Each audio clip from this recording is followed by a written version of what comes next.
Ayan, may Ford EcoSport tayo dito, no. Hindi siya lamamig. So na-check ko na to, guys, no. Bali di siya naglamig dahil yung magnetic coil niya ay sira.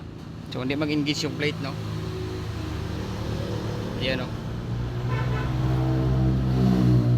So ang gawin natin dito ay magpalit tayo ng pulley assembly niya, no? Pero bago yan, no, pull out muna natin yung compressor.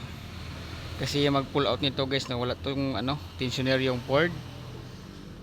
So ang gagawin natin ay itong alternator, tanggalin natin itong bolt na dalawa para ma-move natin siya pag ganito, para ma-try natin na yung belt. So ganyan magtanggal yung diskarte. Paiba-iba yung diskarte kasi, guys. So sa atin yung alternator, natanggal natin yung bolt para ma-move natin forward yung alternator, maglaboy yung belt. So pwede natin matanggal yung belt. Then tanggalin natin yung compressor para magpalit tayo ng pulley assembly dito. Okay, so tanggalin muna natin. Okay, so ito na, guys, no. Quick repair yung ginawa natin dito dahil may pinuntahan ako, no. So yan, nakabit na nila, tapos na, napalitan na ng pulley. Okay, silip natin.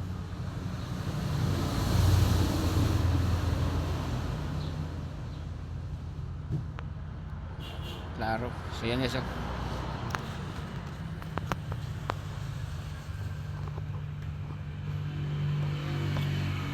yan, no. So na-install na natin, no. Sorry talaga, guys, di natin siya ma-video kasi may pinuntahan tayo. Start mo, Sai.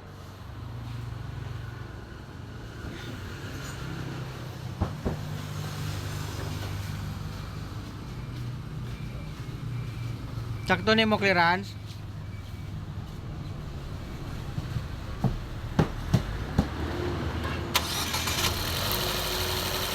Tarkan.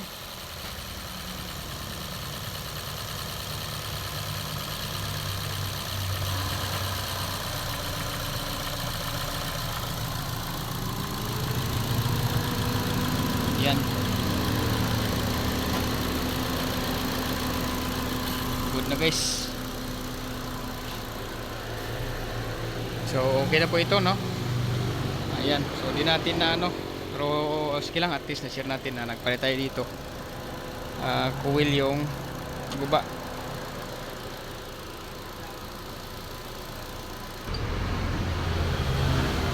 Gwapo ito yung original, no.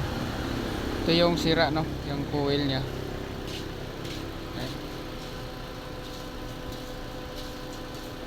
Siya good.